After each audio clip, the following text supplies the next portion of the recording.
Focus on delivering more value to the people who really love your product. And if we were looking at this as like a 2x2 matrix, focus on the top right and maybe the top left. If the bottom right is a market that you can get revenue from without going out of your way, great. But do not spend your time and energy worrying about the bottom left quadrant. It's just going to be a waste of effort and it's going to be really frustrating for you. The 8th thing on my list is you need to tie your pricing objectives and your monetization strategy to your business goals. So if you're focused on preserving or increasing margin, you need to think about that and you need to be really thoughtful if you're going to raise prices. You can raise prices with some customers, but you can't with everyone. And it is really worth your time and effort and very low investment relative to the amount of money you can make if you do this work ahead of time instead of trying to raise prices and being disappointed by how customers react to it. Secondly, net dollar retention is a really popular KPI right now, given that the market has been pretty uneven.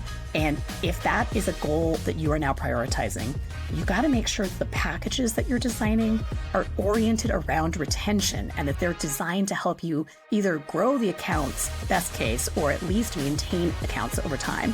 And that's another thing that I don't think people think far enough ahead in designing packages. And so it's something that I really encourage you to study. So the last thing I just wanted to talk about is a little bit of a timing question, and that is, when should you do pricing work? I think you should start as soon as you can. I've just spent a lot of time kind of talking through all the different benefits you can get, but you can use pricing research as a very high return on investment, both for your revenue today, your future revenue, your positioning, the efficacy of your go-to-market, and building a better product.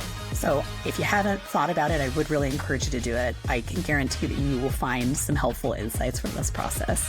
If you're trying to cross the chasm, just keep in mind that the expectations for those new customers are going to be different from the customers you've had today. And again, having those insights in a really systematic way at scale is very helpful. I think it's also helpful to keep in mind that if you are trying to launch something and you've already built it, this is not ideal. But at the same time, if you've built something, you should try to at least build optimal packages around that offer. And you want to do that as soon as you can.